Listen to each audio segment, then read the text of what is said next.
اپنے آپ کو جہنم سے اور اپنے گھر والوں کو جہنم سے بچانے کے لیے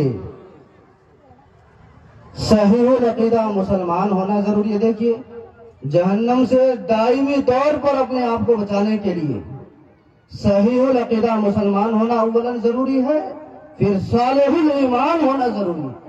بہت اچھے سے صحیح العقیدہ مسلمان ہونا ضروری ہے اور صالح الایمان، صالح الاعمال، صحیح عمل والا ہونا بھی ضروری ہے، تب جا کر کے دائمی طور پر آپ جہنم سے بچیں گے۔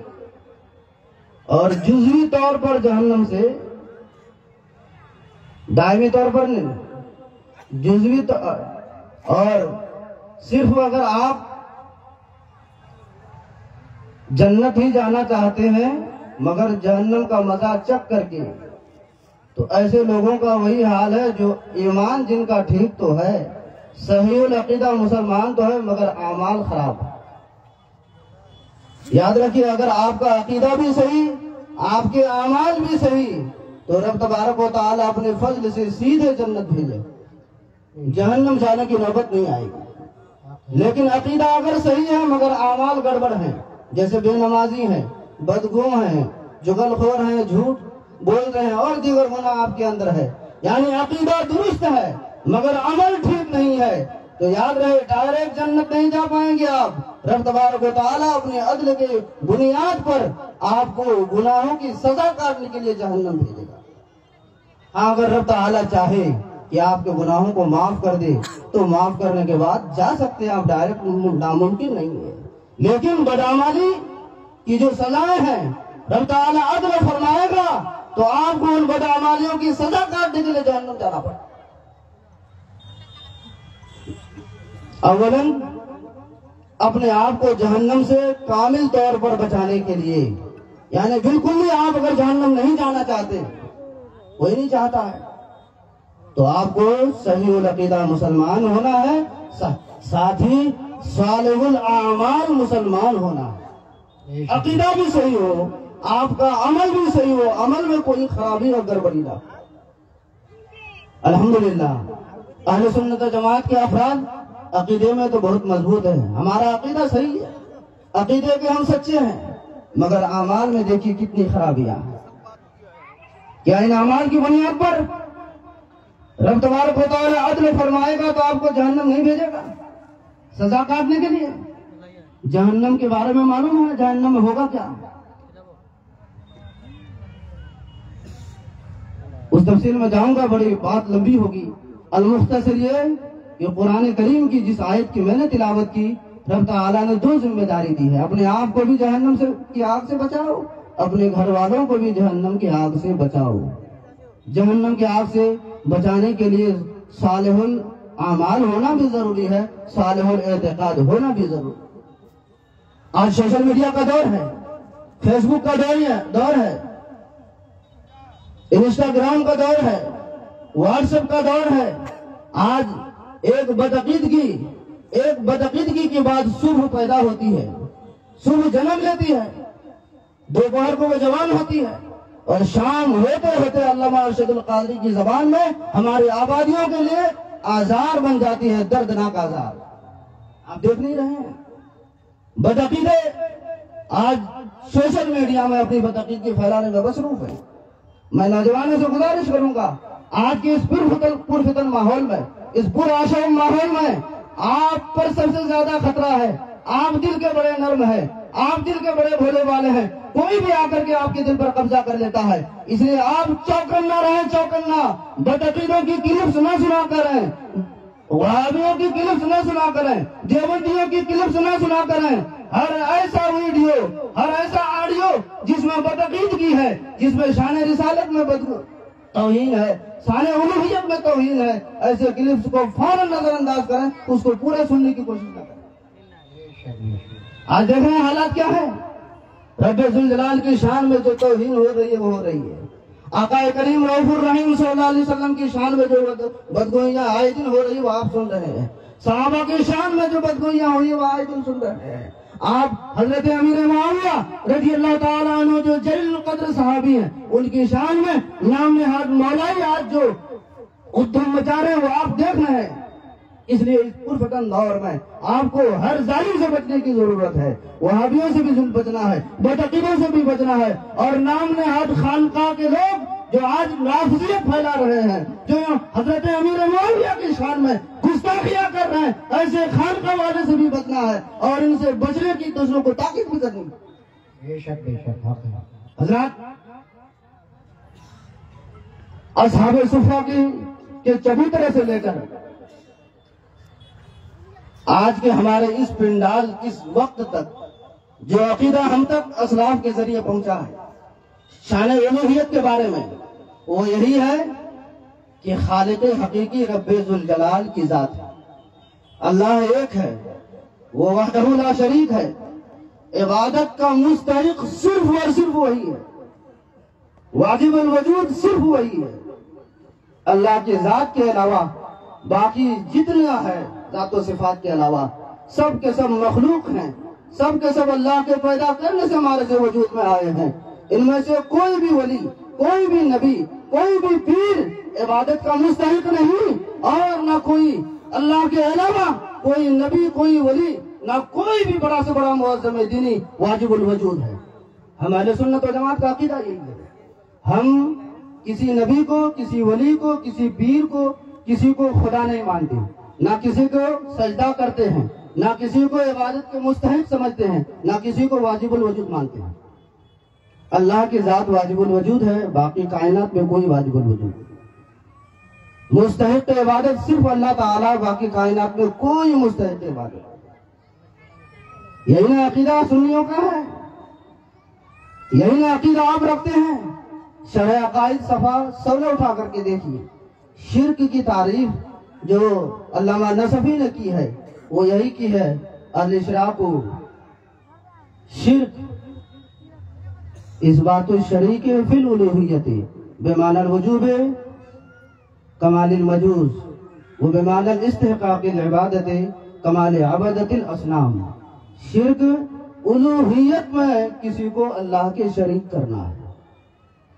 الوہیت میں شریک کرنے کا دو مفہوم، واجب الوجود کسی کو ماننا یا کسی کو مستحق عبادت ماننا۔ مجوسی کے یہاں دو خدا ہیں، مجوسیوں کے یہاں ان کے تصور کے حساب سے وہ دو خدا مانتے ہیں، ایک خالق خیر، ایک خالق شر۔ خالق خیر کو وہ یزدہ کہتے ہیں اور خالق شر کو وہ اہرمن کہتے ہیں۔ تو وہ واجب الوجود اللہ کے علاوہ دو مانتے ہیں، اس لیے مجوسی مشرک ہیں، دائرہ اسلام سے خارج۔ اور یہ بتوں کے جو پجاری ہیں، یہ رام ہے، کرشن ہے، کیا کیا ہے، اس کو عبادت کے مستحق سمجھتے ہیں، اس لیے یہ بھی مشرک ہیں، دائرہ اسلام میں نہیں۔ تو شرک تو نام صرف کیا ہے، اللہ تعالیٰ کے علاوہ کسی کو کوئی عبادت کا مستحق سمجھ لے وہ مشرک ہوگا، اللہ کے علاوہ کسی کو واجب الوجود مان لے وہ مشرک ہوگا۔ اس کے علاوہ جو آج شرک کا مفہوم پھیلایا جا رہا ہے، نوجوانوں کے ذہن کو منتشر کیا جا رہا ہے، سنیوں پر شرک کے فتوے لگائے جا رہے ہیں، وہ شرک نہیں ہے، انہوں نے توحید کو شرک کہنے کا نام دے دیا ہے۔ دیوبندیوں کے یہاں، وہابیوں کے یہاں تعظیم نبی کو شرک کہا جا رہا ہے۔ تعظیم نبی شرک نہیں ہے، یہ تو قرآن کی تعلیم اور حدیث کی تعلیم ہے۔ اور تعظیم صحابہ کو شرک کہا جا رہا ہے، تعظیم اولیاء کو شرک کہا جا رہا ہے۔ شرک تعظیم نبی کا نام نہیں، شرک تعظیم اولیاء کا نام نہیں، شرک تعظیم صحابہ کا نام نہیں ہے۔ شرک صرف اور صرف الوہیت میں، یعنی واجب الوجود کے معنی میں اور عبادت کے استحقاق کے معنی میں اگر کسی کو شریک کیا جائے تو بے شک حق ہے۔ آج حالات کیا ہیں؟ آج کوئی نبی کی تعریف کر رہا ہے، کلپس آ رہی ہے کہ دیکھو یہ سنی لوگوں کو انبیاء کا مرتبہ اٹھا کر کے اللہ تک لے جا کر کے ملا دے رہا ہے۔ ایسا لگ رہا ہے کہ انہوں نے یہ انچی پیٹ سے رب تبارک و تعالیٰ کا مقام ناپ کر کے رکھا ہے۔ یہ بات تو وہی کہے گا نا جو کہے کہ یہ لوگ نبی کی اتنی تعریف کرتے ہیں کہ اللہ سے ملا دیتے ہیں، یہ کون کہے گا؟ جس نے اللہ کا مقام دیکھا ہو، جس نے اللہ کا مقام ناپا ہوا ہو، جس نے اللہ کے مقام کو جانتا ہو، وہی نہ کہے گا۔ اصل میں ان کی توحید کا عقیدہ خود ہی خراب ہے. نعرہ تکبیر. ان کی توحید خود ٹھیک نہیں ہے. خود یہ توحید کے عقیدے میں بالکل غلط ہے اور وہ اعتراض کرتے ہیں اہل سنت پر. یاد رہے اہل سنت کا عقیدہ توحید کے حوالے سے یہ ہے کہ ہم رب تبارک و تعالیٰ کا مقام و مرتبہ غیر محدود مانتے ہیں. ہم یہ مانتے ہیں کہ رب کا جو مقام ہے وہ غیر محدود ہے. رب کے مقام کا کوئی اندازہ لگا ہی نہیں سکتا ہے. بہت اچھے سبحان اللہ. نعرہ تکبیر. نعرہ رسالت. مسلک اعلی حضرت. مذہب اسلام. بہت اچھے. بہت. میں اس ٹاپک کو اس لیے اٹھایا ہوں کہ آج ہمارے اسکول کے نوجوان اور ہمارے اور دیگر نوجوان جو رات دن موبائل میں لگے ہیں بدعقیدوں کی کلپس کو سننے کے بعد ان کے ذہن منتشر ہو رہے ہیں. میرے پاس خود بنگلور میں اتنے سوالات آتے ہیں نوجوانوں کے, کالج کے بچوں کے, اسکولوں کے بچوں کے, جواب دیتے دیتے تھک جاتے ہیں. یہی بدعقیدوں کی کلپسوں کا نتیجہ ہے. اس لیے میرے علاقے کے یہاں بیٹھنے والے جو نوجوان ہیں کان کھول کر کے سنو.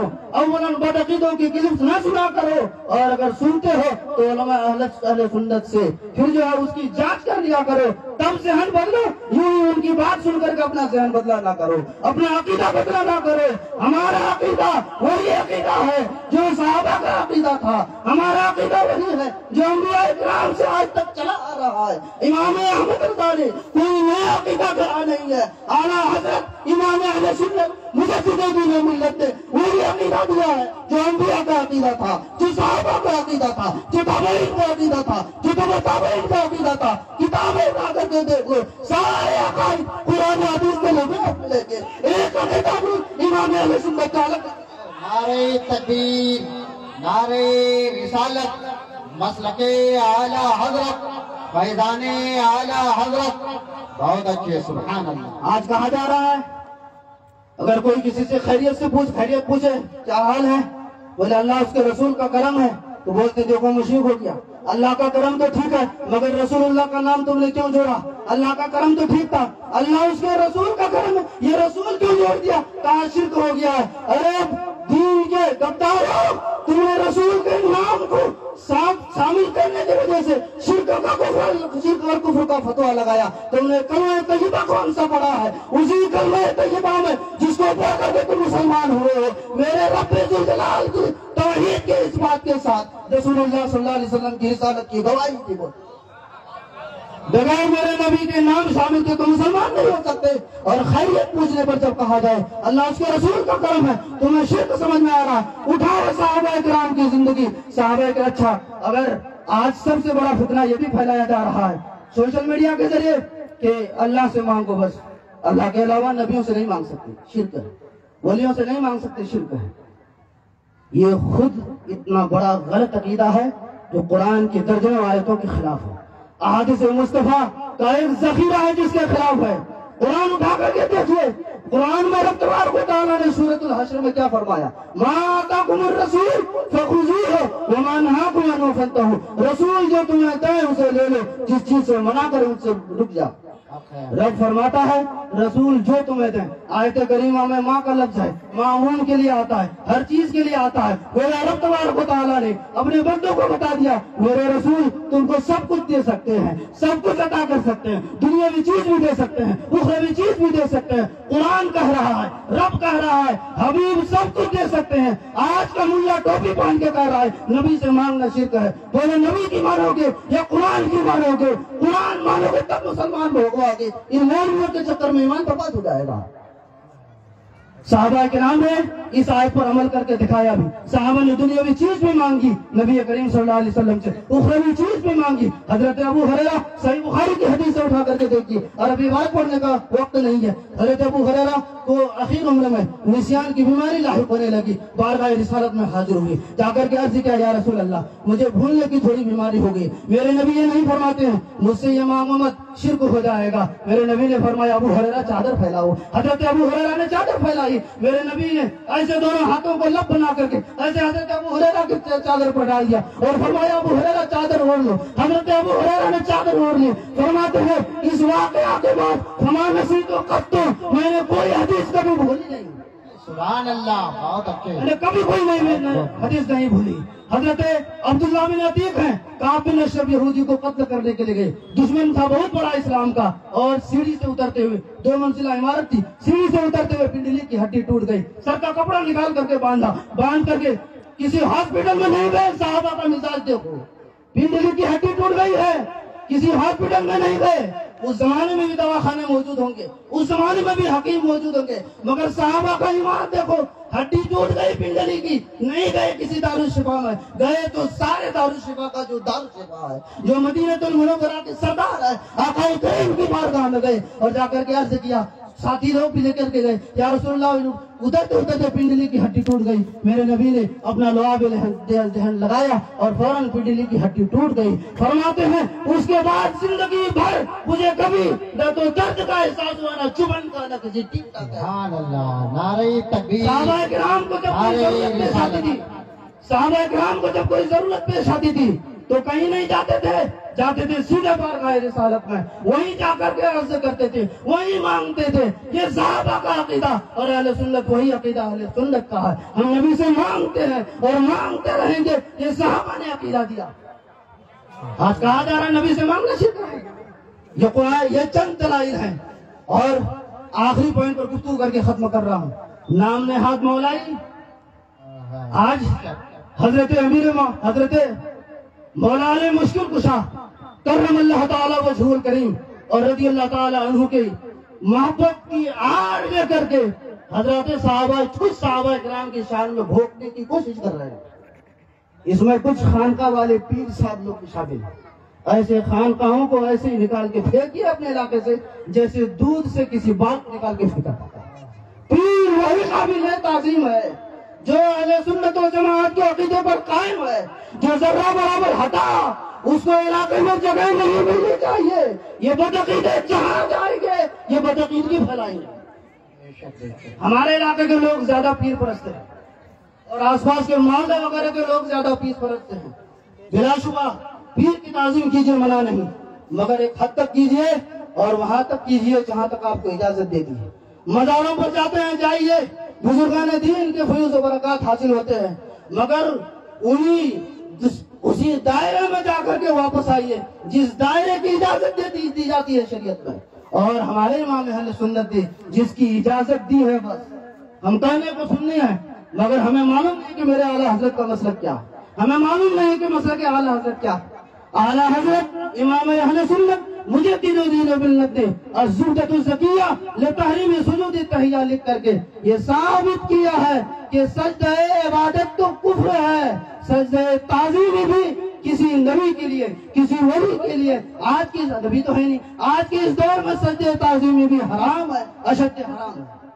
جو لوگ مزاروں میں جا کے ٹیکتے ہیں سر، اب وہ سجدہ ہے یا نہیں ہے میں اس تفصیل میں نہیں جانا چاہتا، مگر کیوں ٹیکتے ہو سر، کیوں جا کے سر گراتے ہو؟ مسلک اعلیٰ حضرت کا نعرہ ہر مجلس میں آپ کی لگتی ہے، آپ کہتے ہو ہم مسلک اعلیٰ حضرت کا دامن نہیں چھوڑیں گے. اعلیٰ حضرت کے مسلک کو جاننے کی کوشش کی. امام اہل سنت نے باضابطہ رسالہ ہی لکھا ہے، سجدہ عبادت تو شرک کفر ہے ہی، سجدہ تعظیم بھی ہمارے اس زمانے میں حرام ہے. کسی بھی بڑے سے بڑے پیر کو سجدہ نہیں کر سکتے. ہر ایسا پیر جو اپنے پیروں پر گراتا ہے فوراً ایسے پیروں کو نکیر کے باہر کیجیے. ایسے پیروں کی ضرورت نہیں مذہب اسلام میں. پیر وہی سچا ہے جو آپ کو دنیاوی غلاظتوں سے اٹھا کر کے معرفت الہی کے راہ میں آپ کو لگا دی ہوئی. میں عرض کر رہا تھا حضرت امیر معاویہ رضی اللہ تعالیٰ عنہ کی شان میں گستاخی کی کوشش کی جا رہی ہے. حضرات صحابہ کرام کی شان ایسی شان ہے کہ ہزاروں غوث، ہزاروں قطب، ہزاروں ابدال مل کر کے بھی ایک صحابی کے درجے تک نہیں پہنچ سکتے. صحیحین کی حدیث ہے، بخاری میں بھی اور مسلم میں، نبی نے ارشاد فرمایا اللہ تسبوا اصحابی، میرے صحابہ کو برا بھلا نہ کہو، ان کو گالی نہ دو. فلا ان احدکم انفق ذهبا مثل احد ما بلغ مد نصیبهم ونصیبه. فرمایا کہ میرے صحابہ کو برا بھلا نہ کہو.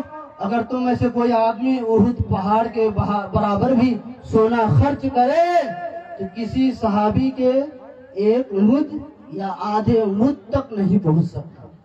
مد ایک پیمانہ ہے. آپ آسان لفظوں میں اس وقت یہ سمجھیے کہ کسی صحابی کے 1 کلو یا آدھا کلو کسی چیز کو خیرات کرنے کے درجے تک نہیں پہنچ سکتے. اونٹ پہاڑ کے برابر اگر سونا خرچ کرو اور صحابی رسول 1 کلو کوئی چیز راہ خدا میں خرچ کرے یا آدھا کلو، تمہارا اونٹ پہاڑ برابر جیسا سونا صحابی رسول کے 1 اونٹ یعنی 1 کلو یا آدھا کلو اناج تک نہیں پہنچ پائے گا. معلوم ہے اونٹ پہاڑ کتنا بڑا ہے؟ 8 کلومیٹر پر پھیلا ہوا اونٹ پہاڑ ہے. 8 کلومیٹر پر پھیلا ہوا پہاڑ کتنا سونا ہوگا؟ یہ صحابی کی شان ہے. ہزاروں غوث مل کر کے صحابی کی شان تک نہیں پہنچ سکتی. قرآن کریم میں سورہ حدید میں آیت نمبر 10 میں اللہ تبارک و تعالیٰ نے، اور سورہ بینہ 30ویں پارے کے آیت نمبر 8 میں اللہ تبارک و تعالیٰ نے سارے صحابہ کرام کے لیے مطلقاً عظمت بیان فرمائی ہے. رب فرماتا ہے لا يستوي منكم من انفق من قبل الفتح وقاتل اولئك اعظم درجة من الذين انفقوا من بعد وقاتلوا وكلا وعد الله الحسنى. رب نے فتح مکہ سے پہلے کے صحابہ کرام کا درجہ الگ رکھا، فتح مکہ کے بعد کے صحابہ کرام کا درجہ الگ رکھا. پھر فرمایا کہ فتح مکہ سے پہلے کے صحابہ درجے میں بڑے ہیں فتح مکہ کے بعد والے صحابہ سے. پھر آخر میں دونوں قسم کے صحابہ کرام کے بارے میں رب تبارک و تعالیٰ نے یہ عقیدہ دے دیا، یہ حکم دے دیا وَكُلًّا وَعَدَ اللَّهُ الْحُسْنَى، اور اللہ نے سارے صحابہ سے جنت کا وعدہ فرمایا. سبحان اللہ. اس عموم میں، اس اطلاق میں حضرت امیر معاویہ بھی شامل ہے. لہذا جو بھی حضرت امیر معاویہ کی شان میں گستاخی کر رہا ہے، انہیں گالی گلوچ کر رہا ہے، وہ قرآن کی سورہ حدید کی آیت نمبر 10 کے مخالف ہے. جو قرآن کا مخالف ہوگا وہ مسلمان نہیں، جو مسلمان نہیں ایسے کو آبادی میں آنے گا. اور فرمایا رضی اللہ عنہ وردوان ہو، اللہ ان سے راضی ہے اور وہ اللہ سے راضی جن کی رضامندی کی اللہ نے گواہی دے دی. ایسوں کو برا بھلا کہنا یہ اسلام والوں کا شان سوا نہیں ہو سکتا. آج بہت گندگی پھیلائی جا رہی ہے. بنگلور کی سرزمین میں آپ نے دیکھا، اسی سلسلے میں شاید مناظرہ طے ہوا. یہ سنی کہلانے والے لوگ اس جانب بڑھ رہے ہیں اور یہ سب کے سب مولا علی کا نام لے کر کے اس چور گلی میں گھسنے کی کوشش کر رہے ہیں. بلا شبہ مولا علی ہمارے سر کے تاج ہیں. فتح رضویہ اٹھا کر کے دیکھیے، اعلیٰ حضرت امام اہل سنت نے واضح طور پر حضرت علی رضی اللہ تعالیٰ عنہ اور مولا علی کے بارے میں بتا دیا. فرمایا فرق مراتب بے شمار، حق بدست حیدر کرار، معاویہ بھی ہمارے سرکار، تان ان پر بھی کار فجار. فرما دیا کہ بلا شبہ حضرت مولا علی کی شان بہت بلند ہے. مولا علی اور حضرت امیر معاویہ کے درمیان جو کچھ ہوا وہ ان صحابہ کا اجتہاد تھا. اجتہاد میں حضرت امیر المومنین مولا علی کرم اللہ تعالی وجہہ الکریم حق پر تھے. مولا حضرت امیر معاویہ سے خطا اجتہادی واقع ہوگی. یاد رہے جب دو مجتہد اجتہاد کرتے ہیں، ایک درستگی تک پہنچ جاتا ہے، دوسرے سے خطا اجتہادی واقع ہو جاتی ہے، تو دونوں پر کوئی طعن و تشریح کی اجازت نہیں. جو درستگی تک پہنچ گیا ان کو 2 ثواب ملتا ہے، جن سے خطا اجتہادی واقع ہو گئی ان کو پھر بھی خطا ہونے کے باوجود بھی ان کو 1 ثواب ملتا ہے. سبحان اللہ. مولا علی کے درمیان اور حضرت امیر معاویہ کے پاس لاسٹ ہے، حضرت امیر معاویہ کے درمیان جو کچھ ہوا ان دونوں نے اپنی اجتہادی صلاحیت جو اللہ نے دی تھی وہ استعمال کیا. اصل میں حضرت مولا علی کرم اللہ تعالیٰ وجہہ الکریم حضرت عثمان غنی کے قاتلین کو سزا دینے کے سلسلے میں تھوڑی تاخیر کر رہے تھے. تاخیر کرنے میں حکمت تھی کہ معاملہ بہت پیچیدہ تھا. فوراً اگر قاتلین کو اگر فوراً سزا دی جاتی تخت پر بیٹھتے ہی، تو نیا جب تخت پر بیٹھتا ہے کنٹرول نہیں ہو پاتا ہے. تو کسی حکمت کے تحت، انہی حکمتوں کے تحت مولا علی قاتلین حضرت عثمان غنی کو سزا دینے میں دیر کر رہے تھے. اور حضرت امیر معاویہ یہ سوچ رہے تھے کہ خلیفہ سوم اتنے جلیل قدر خلیفہ کے قاتلین کو فوری سزا دینا چاہیے، اس میں تاخیر کیوں کر رہے ہیں، کیوں تاخیر ہو رہی ہے؟ تو یہ جلدی قاتلین کو سزا دینے کی رائے رکھتے تھے. مولا علی کرم اللہ تعالیٰ وجہہ الکریم یہ سوچے ہوئے تھے کہ ابھی تو تازہ کرسی خلافت پر بیٹھا ہوں، ابھی سے فوراً اگر قاتلین کو سزا دوں تو معاملہ اور درہم برہم ہو جائے گا، تھوڑا حالات قابو میں آ جائیں پھر میں ان کو سزا دیتا ہوں. یہ دونوں کی اجتہاد تھی. اس میں مولا علی حق پر تھے، حضرت امیر معاویہ سے خطا اجتہادی ہو گئی. مولا علی کو 2 ثواب ملا، حضرت امیر معاویہ کو 1 ثواب ملا. اٹھائیے صحیح مسلم، امام بخاری نے صحیح بخاری میں حدیث تخریج فرمائی۔